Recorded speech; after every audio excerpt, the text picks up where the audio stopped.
Hello, my students. Very good afternoon to all of you. Myself, Dr. Sanjay Chabda, Professor Dr. Sanjay Chabda from Faculty of Law and Governance, Jyoti Vidyapeeth Women University. Once again, my student of BBA LLB 4th semester, students of Principles of Banking. This is about your Unit 1, Session 4. And the session name is about regulatory framework of banking. Now in this regulatory framework we'll discuss about two main points, that is role of Reserve Bank of India as a regulator and role of Government of India as a regulatory framework in banking system. So first let us discuss about role of Reserve Bank of India as a regulator. Reserve Bank of India, as we said, is the apex bank, is the bankers bank, is the head bank in India. The central bank of the country is the Reserve Bank of India.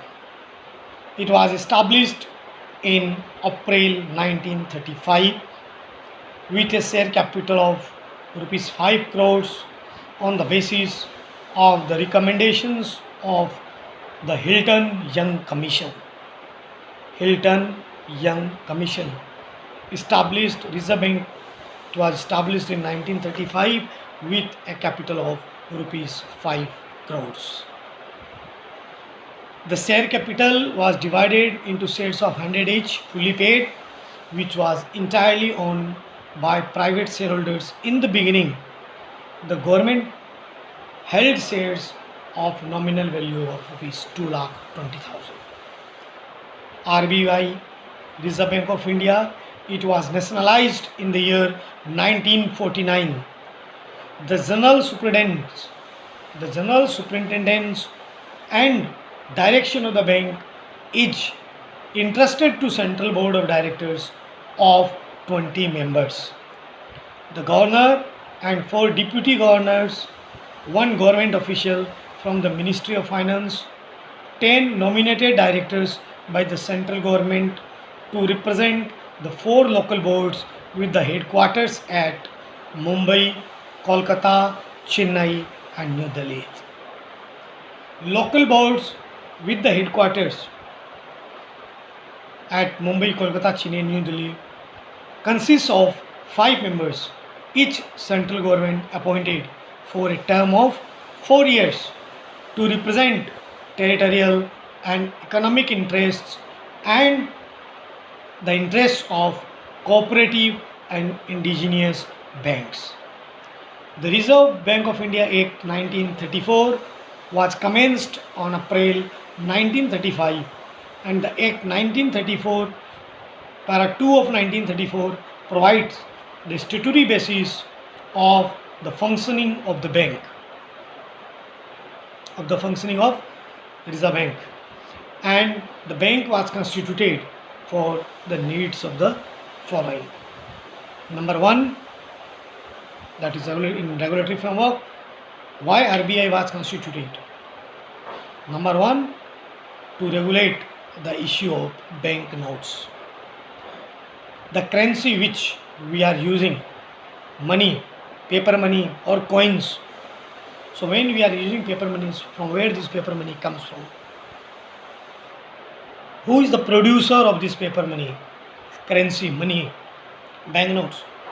These paper notes or these bank notes are not printed or are not controlled by commercial banks or any other banks. Only Reserve Bank of India has power, has right to regulate the issue of bank notes. Then number 2, to maintain reserves with a view to securing money stability. Reserve Bank of India has given guidelines to each and every Bank of India that every Bank of India has to maintain some reserves, some statutory liquidity reserves or cash reserves with Reserve Bank of India. And number 3, to operate the credit and currency system of the country to its advantage. All the operating systems of banks, whether it is related to operation of credit and currency system, whether it is to lend advances, to lend to accept deposits, rate of interest, and to give advances to the public, rate of interest, all these are governed by RBI to the advantage of the nation. So this is about role of RBI as a regulator. Now, secondly,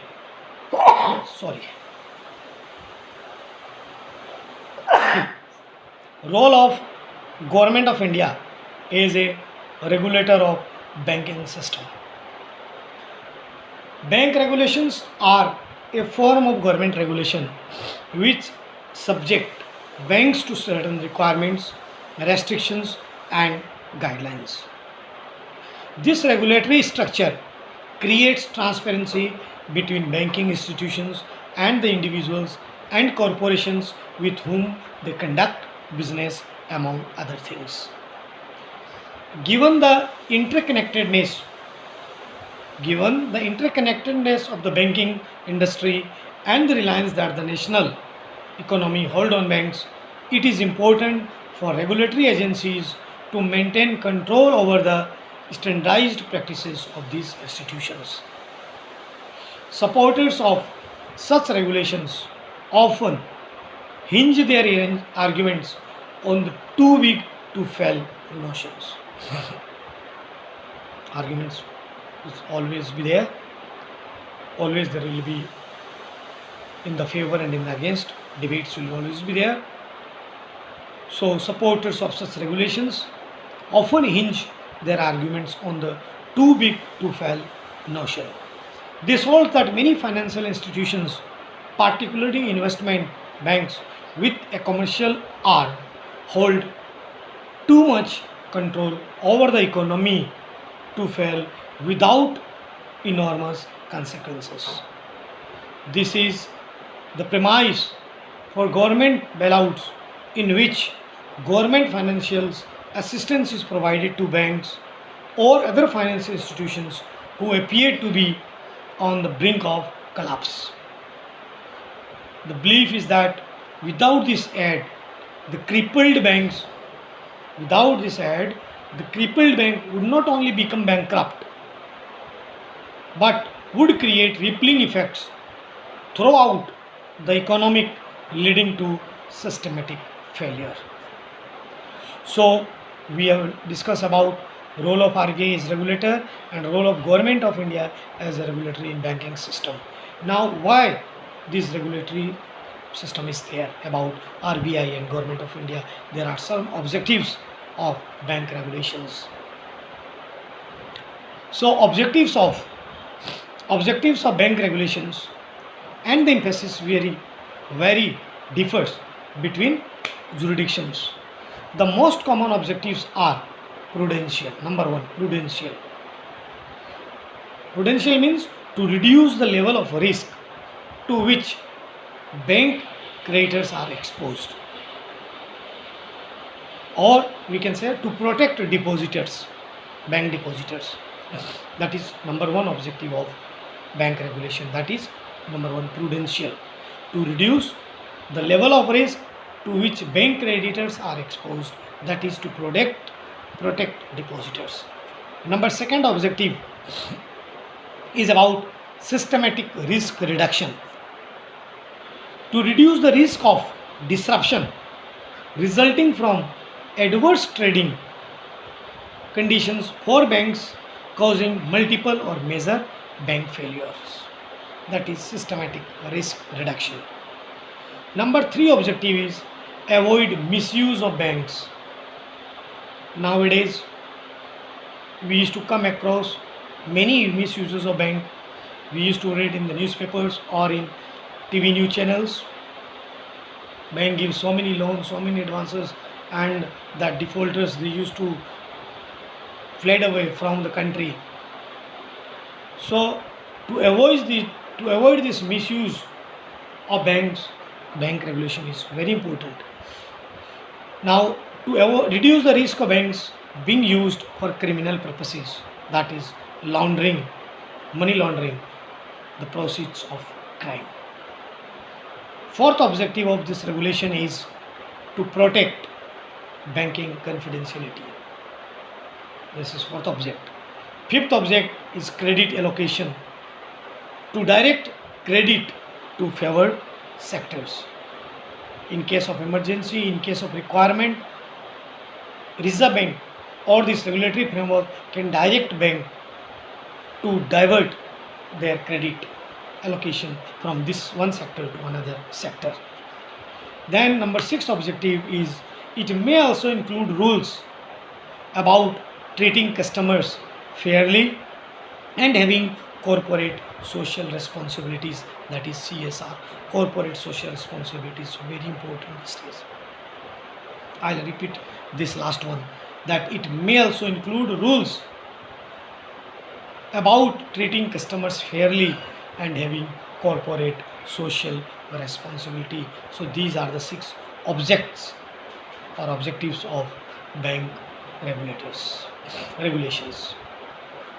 So first we have discussed about role of RBI as a regulator, role of Government of India as a regulator. Now why these regulators are there? So we have discussed about 6 objectives. Again I'll repeat. First objective is prudential, second systematic risk reduction, third one avoid misuse of bank, fourth one to protect banking confidentialities, fifth one credit allocation, and number 6 to include rules about treating customers fairly and having CSR, corporate social responsibility. Now what are the general principles of bank regulations? So general principles of bank regulation is number 1, minimum requirement. Requirements are imposed on banks in order to promote the objectives of the regulator. Often these requirements are closely tied to the level of risk, because risk exposure for a certain sector of the bank. The most important minimum requirement in banking regulation is maintaining minimum capital ratios. To some extent, US banks have some leeway in determining who will supervise and regulate them. So there are 3 principles of regulation, bank regulations. What are that 3 principles of bank regulations? Number 1, minimum requirement, number 2, supervisory review, and number 3, market discipline. So we have discussed about minimum requirement, that is minimum capital ratios, regulation in maintaining minimum capital ratios. And now number 2, supervisory review. So banks are required to be issued with a bank license by the regulator in order to carry on business as a bank, and the regulator supervises licensed banks for compliance with the requirements and response to breachage of the requirements through obtaining undertakings, giving directions, imposing penalties, or revoking the bank's license. So these bank regulators acts as supervisors review.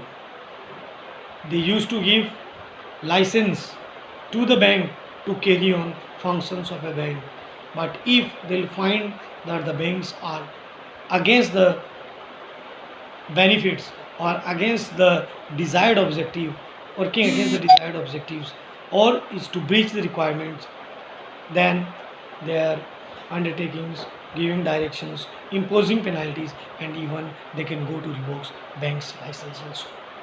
Then the third, last one, principle of banking regulation is market discipline. So in market discipline, we can say that the regulator requires banks to publicly disclose financial and other informations, and depositors and other creditors are able to use the informations to assess the level of risk and to make investment decisions. As a result of this, the bank is subject to market discipline, and the regulator can also use market pricing information as an indicator of the bank's financial health. So market discipline means every bank is asked to disclose their financial informations so that the depositors and creditors or the interested stakeholders, they can get information to assess the level of risk and they can think about making investment decisions. So this can also use as pricing information as an indicator of the bank's financial health, that is about market discipline. So these are about the regulatory framework. Even though we have Banking Regulation Act 1949 that we will discuss in our next units. So for timing, these are the bank's regulatory framework by RBI and Government of India with 6 objectives, and then these 3 principles like minimum requirement, supervisory review and market discipline. With this we conclude our unit 1 and this first session. Thank you.